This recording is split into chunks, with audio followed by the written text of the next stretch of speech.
Palavra do Senhor, Efésios, capítulo 4.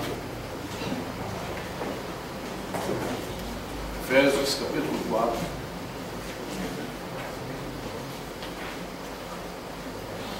A partir do versículo 17.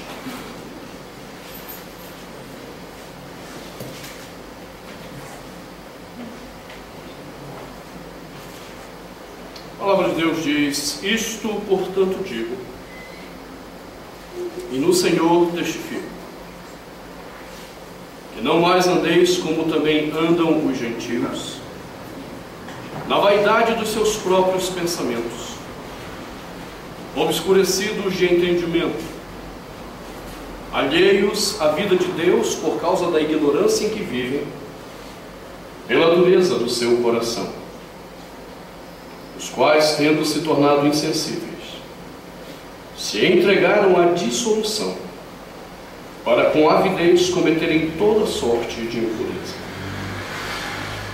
Mas não foi assim que aprendestes a Cristo, se é que de fato o tendes ouvido, e nele fostes instruídos, segundo é a verdade em Jesus, no sentido de que, quanto ao trato passado, vos despojeis do velho homem, que se corrompe segundo as concupiscências do engano, e vos renoveis no espírito do vosso entendimento, e vos revistais do novo homem, criado segundo Deus, em justiça e retidão, procedentes da verdade.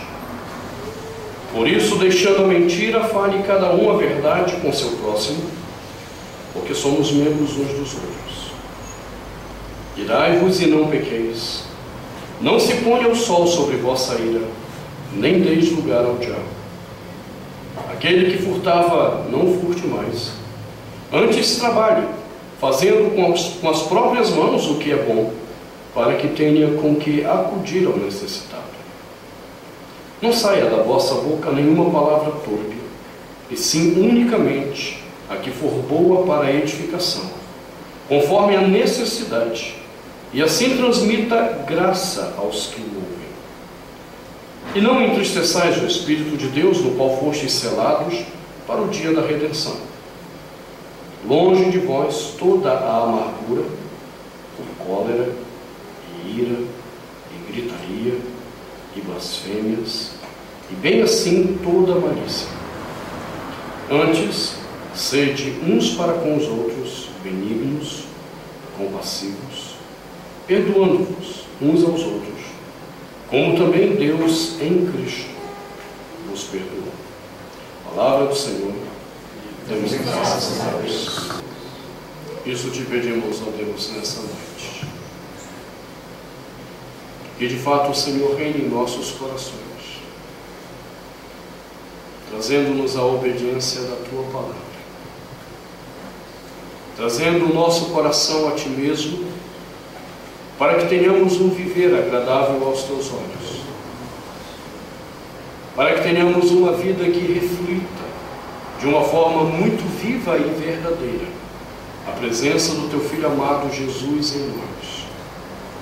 Para isso pedimos que o Teu Espírito então nos ajude a vermos com clareza, a enxergarmos com clareza Tua vontade em nós, e que a palavra que foi lida agora seja aplicada em nossos corações, para o louvor do Teu nome, para a glória do Teu nome, em nome de Jesus. Amém. Podemos sentar.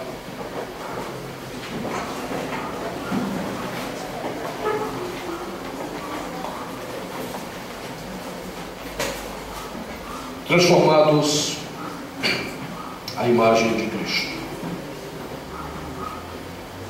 Essa é a nossa luta esse ano. Esse é o desejo do nosso coração. Vermos 2014 passar, e à medida que esse ano for passando, podermos olhar para a nossa vida e dizer: Senhor, obrigado, porque estamos sendo transformados à imagem do Teu Filho amado Jesus. Uma luta, porque como nós já vimos no domingo passado, isso não é próprio do nosso coração.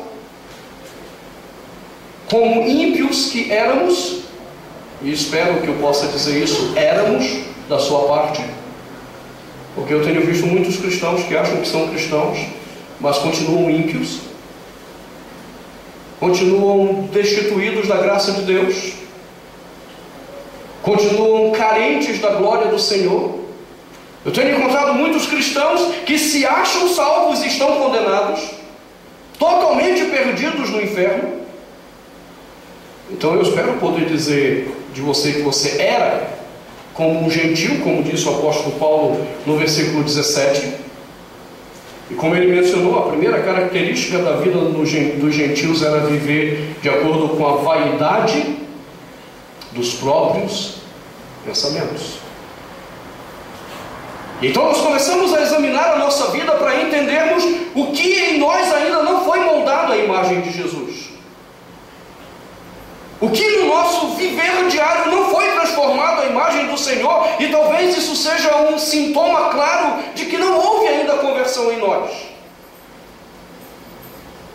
Se vivemos segundo a vaidade dos nossos pensamentos, nós vimos no domingo passado que isso significa viver à luz dos nossos interesses, da nossa vontade, dos nossos desejos, daquilo que meramente queremos. Então nós precisamos seriamente repensar a nossa salvação e questionarmos se de fato conhecemos a Jesus. Porque segundo diz o apóstolo Paulo no versículo 21, quando ele diz: se é que de fato o tendes ouvido e nele foste instruídos, é possível que haja pessoas que se achem cristãos e não tem nada de cristãos. Hoje então nós queremos examinar a segunda característica dessa vida gentílica que Paulo fala, dessa vida pagã, dessa vida sem Deus, para examinarmos se de fato conhecemos a Jesus. A segunda coisa que Paulo então diz, versículo 18, é que nós não devemos andar como andam os gentios, obscurecidos de entendimento. Os gentios, os que vivem sem Deus, os que vivem estranhos à aliança com o Senhor, eles andam obscurecidos de entendimento.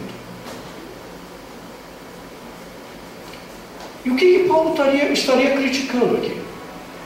O que no comportamento do ímpio, do não convertido, indica o obscurecimento de entendimento? De uma forma muito simples, Paulo está tratando daquilo que é o referencial para a sua verdade. Quando você tem que julgar algo na sua vida, como certo e errado, como aceitável e não aceitável, o que é referencial para você? Qualquer coisa que não reflita Deus, qualquer coisa que não passe pelo juízo do Senhor, é apenas um entendimento obscurecido da verdade. E é assim que os homens têm vivido. De tempos em tempos, os homens precisam de um referencial novo para estabelecer a verdade da vida para os seus corações. Eles precisam de religiosidade. E durante muito tempo a religiosidade foi o eixo principal do obscurecimento do entendimento. A ideia de que buscar a Deus era estabelecer sacrifícios e ritos para alcançar favor de Deus. Em todas as culturas e em todas as religiões, os homens se aproximavam de Deus não para cultuar a Deus, mas para idolatrar ao Deus que eles achavam cultuar. E a marca dessa idolatria era obter desse Deus algum favor. Então eles construíram toda a sua história com uma mente vazia da verdade de Deus, porque eles não conheciam a Deus. Eles têm necessidade de Deus, eles anseiam por Deus, mas eles não conhecem Deus. E então eles começam a formular a vida toda à luz do que eles entendem. Uma questão muito prática disso é o surgimento da filosofia. Eu não sei quantos de vocês sabem como surgiu a filosofia. A história da filosofia diz que a filosofia nasce no período dos gregos. E é muito provável que isso seja uma verdade. Nós não temos uma evidência histórica que deponha contra a ideia de que a filosofia nasça no período grego por volta do 4º século antes de Jesus. Só que os gregos já existiam antes da filosofia. A história da unificação dos gregos é por volta do ano 1200 a.C., na segunda diáspora grega, quando os dórios invadiram a Península Balcânica. E em toda a sua unificação, os gregos eram altamente religiosos, como todos os outros povos ao seu redor. Passados 800 anos, os gregos estão decepcionados com os seus deuses. E surge a filosofia. Vamos esquecer os deuses. E vamos tentar entender a vida a partir dos nossos próprios pensamentos, da nossa própria vivência. Perceba, a religiosidade grega nada mais era do que obscurecimento de entendimento, porque eles não conheciam o verdadeiro Deus. Então a filosofia surge como uma nova resposta. Esqueçamos os deuses e vamos pensar agora a partir de nós mesmos. Como surgiu a vida? Eu acho engraçado isso, porque a teoria da evolução vem e diz para mim que ela não é uma teoria, que ela é uma grande verdade. Mas a teoria da evolução nada mais é do que um filhote da filosofia grega do 4º século antes de Jesus. Porque os gregos aqui disseram, vamos pensar como surgiu esse negócio sem Deus. Então um disse, isso veio da água. Isso aqui veio da terra. Isso veio do fogo. Isso veio do ar. E os 4 elementos estavam estabelecidos. E onde está Deus nessa forma de pensar? Não, Deus não está. A filosofia expulsou Deus dos raciocínios humanos. Então a filosofia foi buscar o entendimento. Puxa, mas por que nós estamos aqui? Pelo menos uma escola predominou, que foi a escola estoica, do hedonismo. Nós estamos aqui para sermos felizes. Isso é antigo, irmãos. Essa história de que você nasceu para ser feliz, isso não é bíblico, isso não está na Bíblia, mas nasceu na filosofia grega, sem nenhuma noção de Deus. Os estoicos criaram essa loucura. E os epicureus aprofundaram isso dizendo, sabe como é que a gente se sente feliz? Pelo prazer. A vida é feita de prazer. Já que Deus mesmo, se é que Ele existe, Ele não faz nada, vamos buscar a nossa própria felicidade, o nosso próprio prazer. E os homens foram se cercando desse obscurecimento de entendimento. Quando Paulo menciona isso em Éfeso, ou para a igreja de Éfeso, Paulo está escrevendo para a Ásia Menor, uma região cheia de deuses, de filósofos e de homens cheios de verdade do seu próprio entendimento.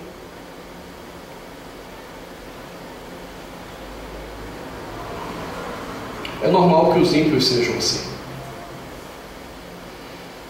Os ímpios não conhecem o Senhor. É normal que os homens queiram ser felizes. Eles não sabem que tem um Deus verdadeiro. Então eles têm que criar algum Deus para eles cultuarem, para eles adorarem. É normal que eles queiram viver à luz dos seus prazeres. Agora, não é normal para um filho de Deus que tenha sido regenerado, que tenha nascido de novo em Cristo Jesus, achar que esse é o eixo da vida. Porque quando nós conhecemos a Cristo, a primeira coisa que acontece em nós é que a luz de Deus vem a nós somos tirados dessa ignorância dos raciocínios, nós somos tirados dessa ignorância das construções filosóficas para a vida, e nós somos trazidos de volta a Jesus e a sua palavra. Você está entendendo por que Paulo disse no versículo 20 e 21, não foi assim que vocês aprenderam a Cristo? Se é que de fato o tendes ouvido e nele fostes instruídos, segundo é a verdade em Jesus. Quando você conheceu Jesus, se é que de fato você o conheceu, uma das características chaves desse encontro foi você ter parado, pensado e disse: meu Deus, quantas besteiras eu pensava. Como que eu era conduzido pelo entendimento obscurecido da verdade. Senhor, me perdoe, quantas vezes me foi dita a tua palavra e eu rejeitei, porque meu pensamento estava obscurecido da verdade. Uma das experiências muito fortes de conversão que eu vi na minha vida foi no meu cursilho de 2009 em Recife. Tivemos a experiência de ver eu, a Tadeu, Pedro, Edson, algumas conversões muito marcantes ali.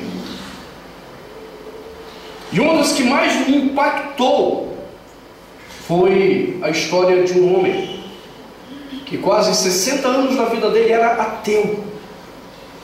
Ateu. E não era um mero ateu, era um ateu intelectual.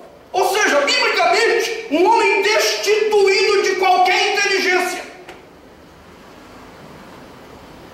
Porque biblicamente, se você não consegue pensar o mundo a partir de Deus, você só consegue pensar a partir das suas elucubrações, você não é inteligente, você é ignorante.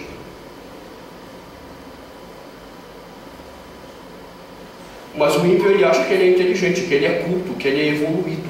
E esse ateu se achava assim. No domingo à tarde, esse homem chorava. É até uma cena muito forte nas lágrimas dele. Ele se prostrou literalmente em prantos aos pés do nosso bispo, Dom Paulo Garcia, e dizia ao bispo: pelo amor de Deus, reze por mim para que Deus me perdoe de todas as besteiras que eu falei sobre ele nesses anos todos da minha vida. Obviamente que o nosso bispo foi bíblico, tomou aquele homem e disse: eu não posso interceder por você. Cristo é o único mediador do seu pedido. E aquele homem, depois das lágrimas enxugadas, uma transformação bonita, belíssima ali, quando ele foi dar o testemunho dele, foi muito interessante ele dizer que quando ele chegou no cursinho, ele viu todo aquele pessoal ali chegando, se aproximando, e ele com um baita cigarro na boca, fumando que nem uma chaminé lá. Ele se questionou: rapaz, o que eu estou fazendo aqui no meio desses babacas religiosos? Esse é o nível que esse cara entrou no cursinho. Na conversão dele, qual foi a primeira manifestação? Pelo amor de Deus, peça a Deus que me perdoe de todas as besteiras que eu falei sobre ele ao longo de toda a minha vida. Esse cara escrevia para o Jornal do Recife. E várias vezes ele exerceu crítica a Deus e à religião no Jornal do Recife. E ele se achava um intelectual. Na hora que ele conheceu Jesus, ele entendeu que toda a inteligência dele não passava de ignorância, que ele era destituído de entendimento, que só existe uma verdade para nós que conhecemos ao Senhor, seu Filho amado Jesus, e a palavra que ele nos revelou. Então quem de fato é convertido ama a Cristo e sua palavra, porque somente Cristo tira as trevas da ignorância do nosso raciocínio. Mas como Cristo pode ser subjetivo para muitos, Ele nos deixou a sua palavra. E aí eu acho muito interessante isso, porque Porque João começa o evangelho dele dizendo: no princípio era o Logos, a palavra divina. Essa palavra estava diante de Deus. Essa palavra era Deus. A vida estava nele. Tudo que foi feito se fez por meio dele. Jesus é entendido como a palavra encarnada para os homens. A luz de Deus para dissipar a ignorância existencial dos homens. E agora ele chega e diz para os seus discípulos que eles têm que examinar as Escrituras, porque são elas que apontam para ele. Você está entendendo qual é o fundamento de uma pessoa verdadeiramente convertida?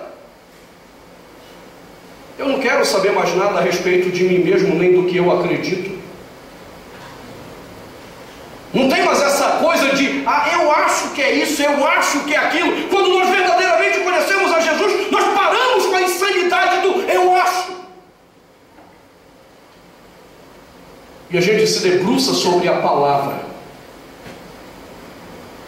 para saber o que Deus nos ensina. Quando eu pastoreava a igreja presbiteriana em Tietê, eu tinha um acordo com o meu conselho.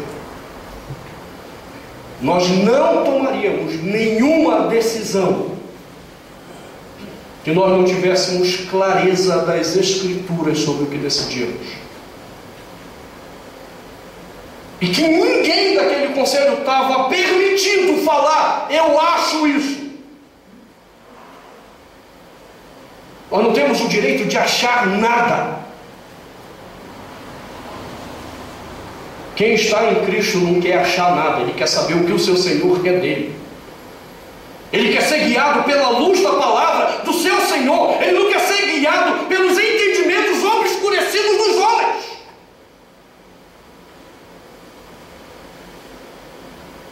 Agora, o que é triste é que quando a gente questiona isso na prática da igreja evangélica atual, se você diz, me mostra biblicamente onde isso está, eu posso crer em tudo que a Escritura disser, mas eu não posso crer em nada que você não possa me provar biblicamente. Aí as pessoas olham para mim e ainda dizem, pastor, a letra mata, pastor.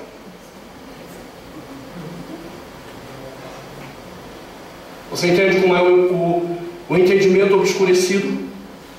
O entendimento sem luz. Ele rejeita até a palavra para sustentar a ignorância pecaminosa do seu coração.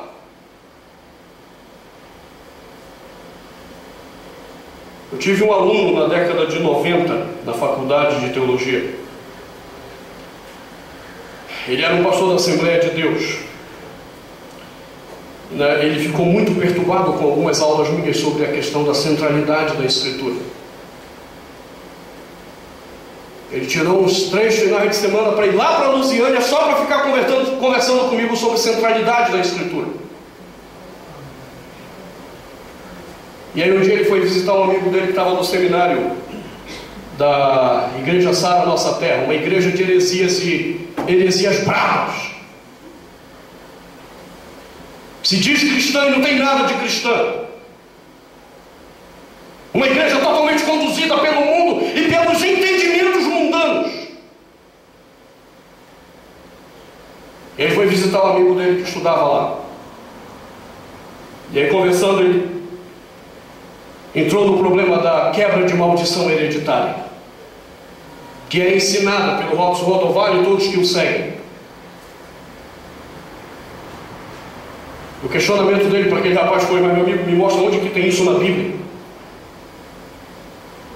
E o cara tentou mostrar os textos fora de contexto, e ele pegou, começou a interpretar com o cara e disse, cara, isso não está dizendo isso, você está entendendo errado o texto. E depois de citar 2 ou 3 textos bíblicos, era só o que aquele seminarista tinha para dar para ele. O seminarista olha para a cara dele e diz, meu irmão, cuidado, porque a letra mata. E aquele aluno disse, pastor, eu não pensei 2 vezes, eu peguei a Bíblia que estava na minha mão, e eu joguei essa Bíblia longe. E o meu amigo se escandalizou e disse, cara, que é isso? Você está louco? E eu disse: não. É que até eu conversar com você, eu acreditava que essa palavra me revelava Cristo, nessa palavra tinha vida, nessa palavra existia a verdade. Mas você me disse que essa letra mata, e a última coisa que eu quero perto de mim é a morte, então deixa eu jogar fora isso. E aquele rapaz, chocado com a atitude dele, foi quando veio a razão de que fora da Escritura não existe luz. Mas você entende como a gente, como igreja, está se cercando dessa maldição de termos outras vozes que não sejam a voz de Deus, que não seja a palavra de Deus. Então nosso entendimento vai obscurecendo cada dia que passa. A gente se deixa levar por falsa religiosidade, falsos modismos, cultura pecaminosa, e a gente não julga todas essas coisas à luz das Escrituras Sagradas. Se Jesus Cristo verdadeiramente é Deus, como a Bíblia diz que é, se Ele verdadeiramente é o Redentor da minha história perdida com Deus, como a Bíblia diz que é, então Ele também me diz que eu tenho que ter os meus olhos voltados para a Escritura e nada mais do que a Escritura, porque fora disso não há entendimento.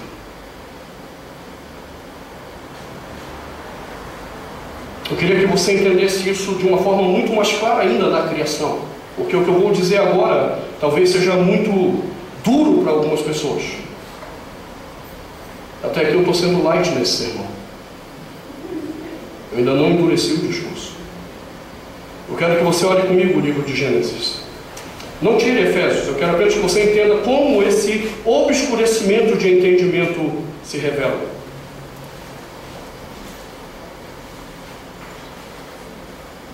Gênesis 1 nos fala que Deus criou todas as coisas e criou mediante a sua palavra. Deus não é um artesão, Deus não é um oleiro que pega a matéria existente e faz. Ele pega o que não existe. Entenda, eu estou falando disso na criação. É óbvio que Jeremias vai falar do oleiro, sobre o povo de Deus que é preparado por Ele, mas isso é outro contexto. Então não misture contexto. Isso é uma coisa muito importante. Aprenda a interpretar o que você lê, para você não misturar texto bíblico. O que mais eu vejo são pessoas misturando textos e interpretando de forma errada. Na criação não tem matéria.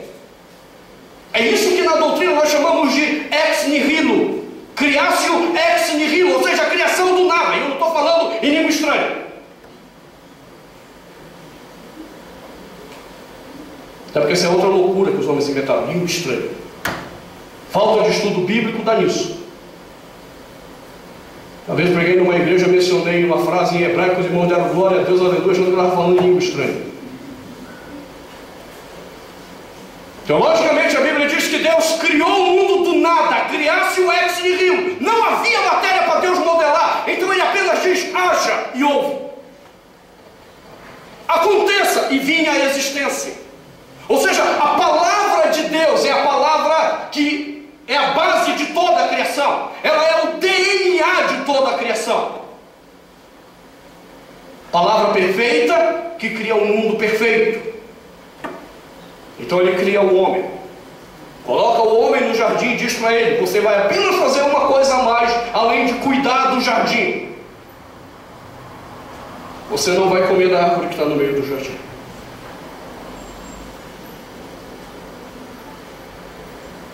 No dia que você comer, você morre.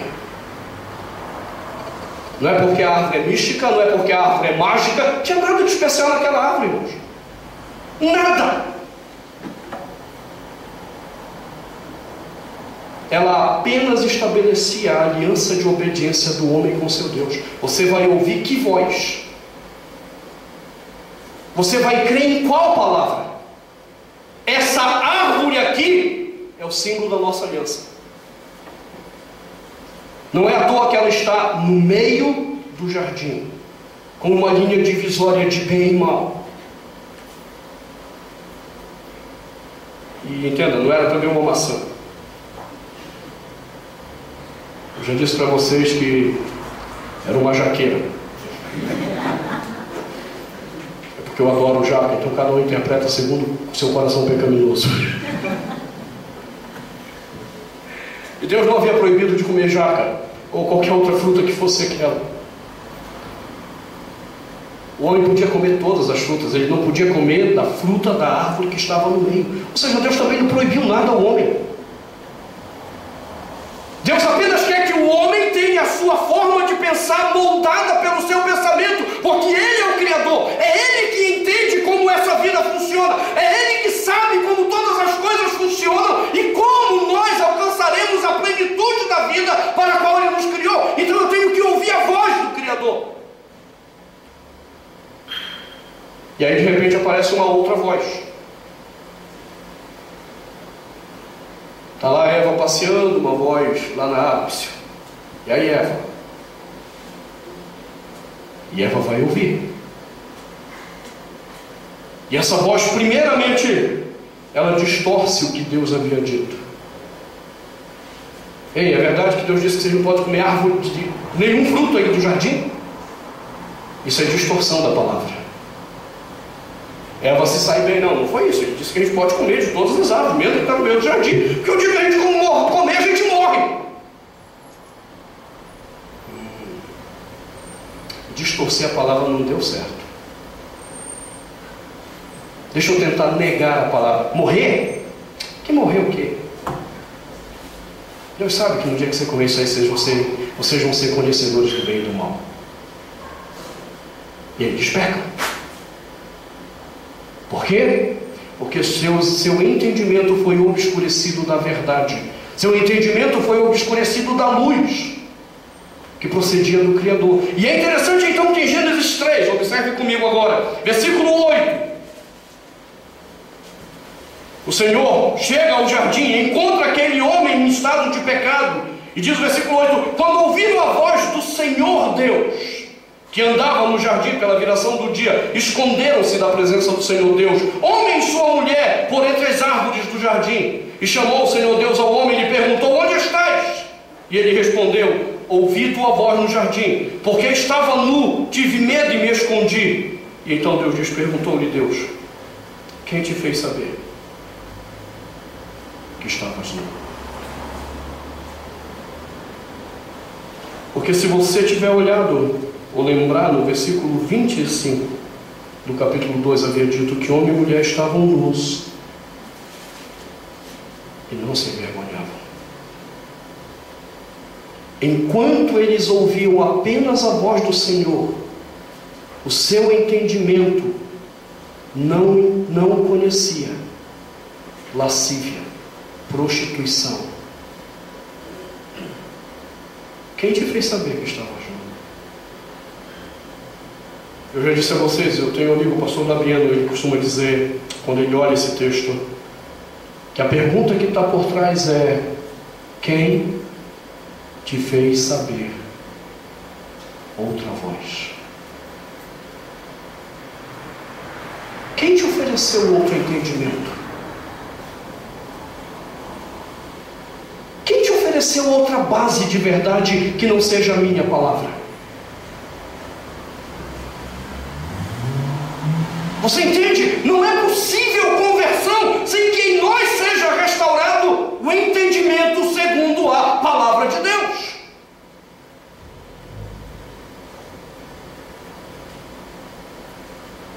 E o que é que nós temos visto? Paulatinamente, as igrejas cada vez mais se afastando da palavra de Deus, se distanciando da verdade de Deus por causa do entendimento obscurecido dos ímpios que eles vivem e que são ainda, porque nunca nasceram de novo. Se você tem resistência à palavra de Deus,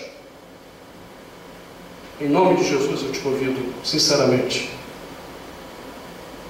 repense a sua conversão. Se você resiste à palavra de Deus, se converta. Você não é salvo.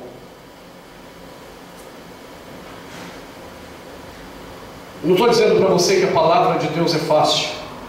ela agride o nosso coração por causa do pecado que ainda opera dentro de nós. Mas um convertido está disposto a trazer todo o entendimento dele à palavra de Deus.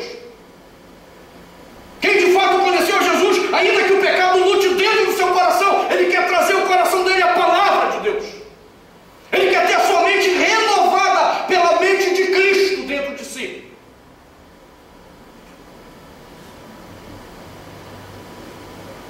Então, o primeiro questionamento que nós vamos fazer sempre na nossa vida é: de que forma isso que estamos fazendo e vivendo está de acordo com a vontade de Deus?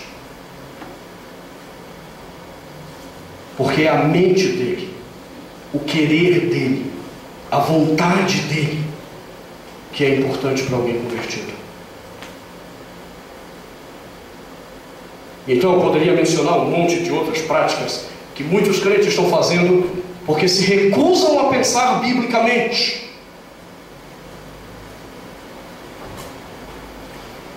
A desgraça do louvor evangélico, sabor de mel, restitui essas porcarias todas que não tem nada de palavra de Deus, a não ser corações obscurecidos de entendimento. E o que é pior, cheios da vaidade. Primeiro pecado que Paulo menciona no versículo 17, vaidade dos próprios pensamentos. Dança litúrgica, funk, gospel e um monte de outras porcarias que vem agora em nome de Deus. E as pessoas acham que são crentes porque estão dentro da igreja. Não, não são crentes porque estão dentro da igreja. São crentes genuinamente em Jesus, se o coração está disposto a obedecer a mente de Cristo, palavra de Cristo e somente a palavra do Senhor.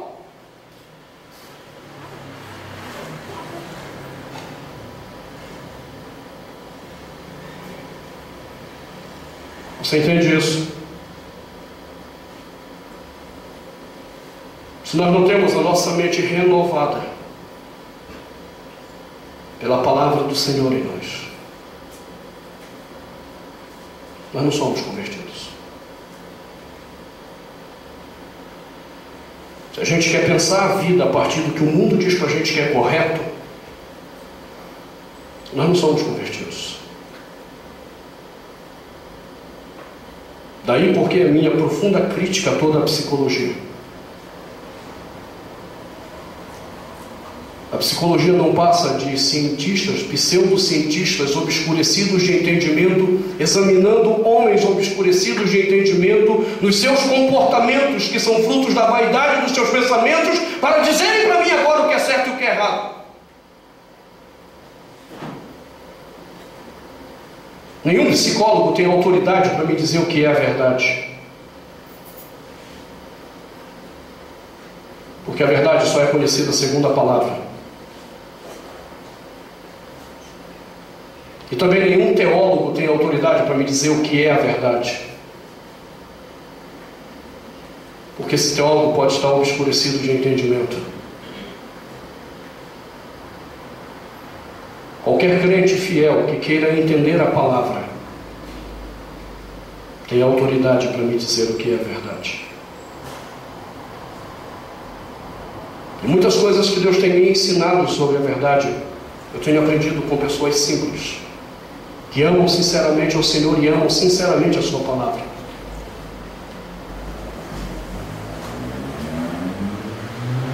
A palavra é o foco central de uma mente liberta das trevas. Retire a palavra da sua reflexão e a única coisa que tem na sua cabeça são trevas. Retire a luz das Escrituras da sua vida e você só vive nas trevas.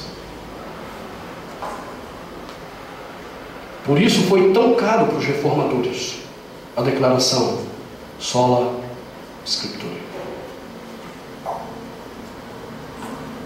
Por isso, no meio do emaranhado religioso que a Igreja Católica Romana havia criado, com um monte de ritos, com centralidade sacramental, os reformadores disseram: opa,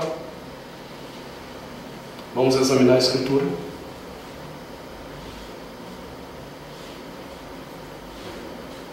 Porque somente a Escritura tem a verdade de Deus. Só para você entender isso, vocês já ouviram falar da Confissão de Fé de Westminster? um dos principais documentos teológicos da Reforma Protestante. Juntamente com a Confissão de Fé de Westminster foi feito o Catecismo Maior de Westminster, Catecismo Menor de Westminster e o Princípio Regulador do Culto. Você sabe quantos anos aqueles homens passaram estudando a Bíblia para escrever esses documentos? Eles passaram 20 anos ininterruptos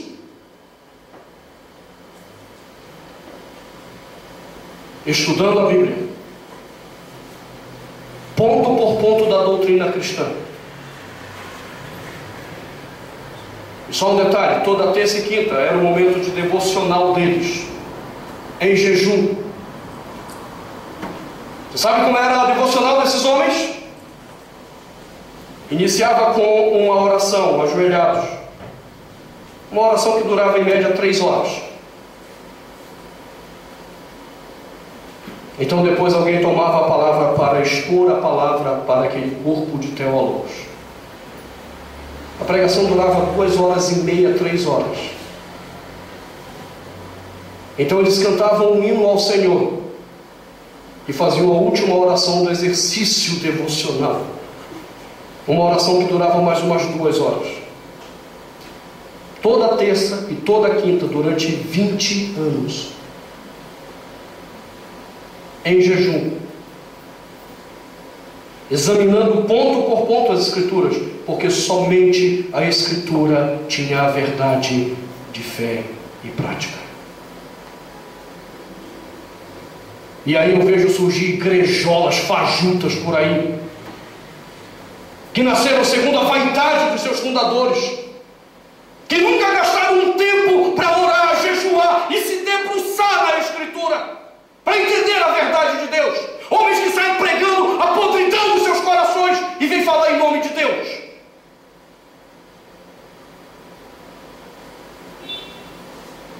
E o que é mais triste? Crentes ignorantes, sem palavra de Deus, que se deixam levar pelas loucuras desses homens. Então não venha dizer para mim que você é crente. Se a Escritura não é central na sua vida, a sua mente não está comprometida com a verdadeira palavra de Deus, mas a sua mente está comprometida com as trevas que os ímpios andam e vivem.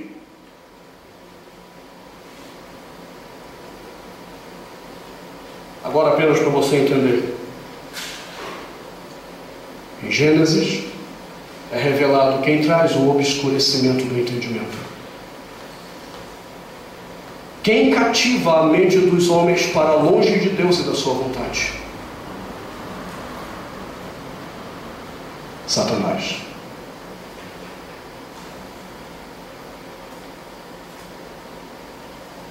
O mesmo demônio que opera no mundo social lá fora é o mesmo demônio que opera nas falsas igrejas com suas falsas doutrinas que não são bíblicas.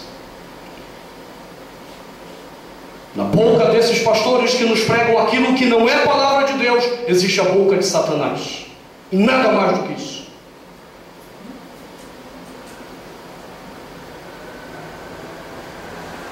Então é importante que você pergunte a você mesmo: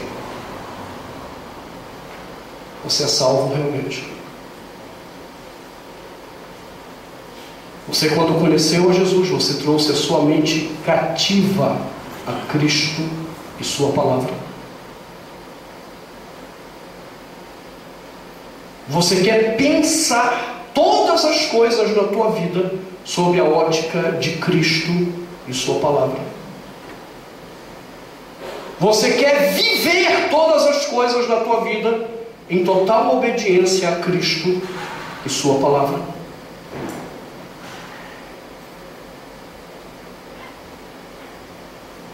Se você não tem vivido assim, eu preciso lhe dizer com todo amor: você não é salvo. Você está se enganando. E será triste você chegar diante de Deus e Ele olhar para você e dizer: não te conheço. Apartai-vos de mim os que praticais a iniquidade.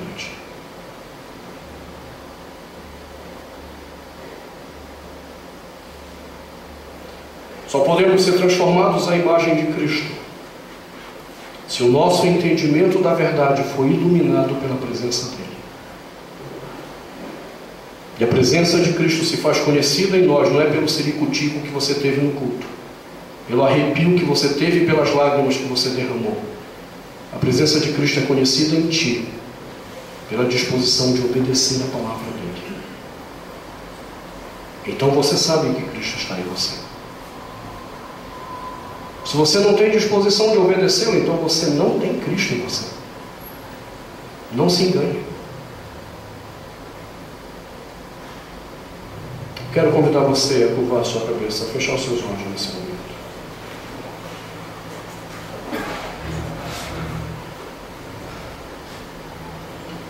O mesmo Deus que nos exorta nessa verdade para que examinemos a nossa fé e a nossa vida. O mesmo Deus que nos chama a examinar o nosso coração. Ele nos chama a fim de que possamos nos arrepender. Deus não tem prazer na morte de nenhum ímpio. Deus não se agrada em ver ímpios indo para o inferno. Por isso, de uma forma muito sincera, Ele nos convida a que nos arrependamos. Se até hoje você tem sido conduzido por qualquer voz que não seja a voz da palavra de Deus e unicamente a palavra de Deus, este é o momento de você se arrepender, confessar o seu pecado ao Senhor e tomar a decisão de trazer a sua mente cativa a Cristo em todas as coisas, para que Ele seja a verdade da sua vida, à luz das tuas decisões, à disposição do teu viver. Senhor, nós te buscamos nessa hora, em nome de Cristo Jesus. Porque muitos de nós já viveram na ignorância desse mundo, com seus pensamentos alheios a ti mesmo.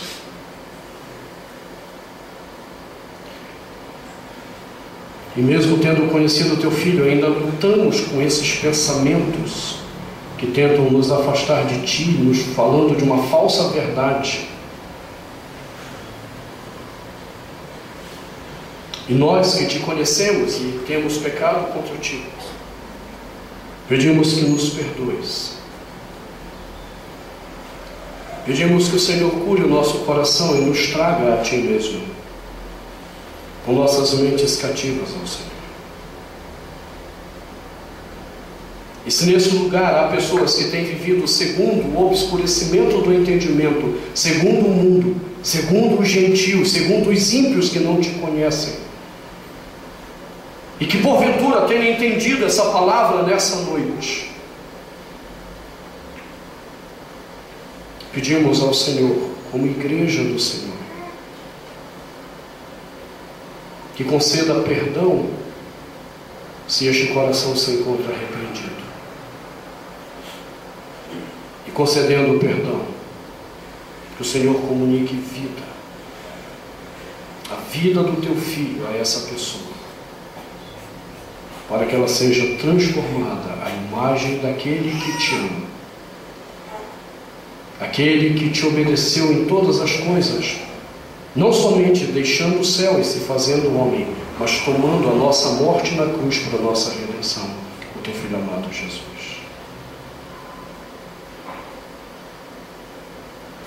Ajuda-nos a entender todas as coisas sob a ótica do Senhor e da tua vontade. E ensina-nos a viver debaixo do teu querer, em nome de Jesus. Amém.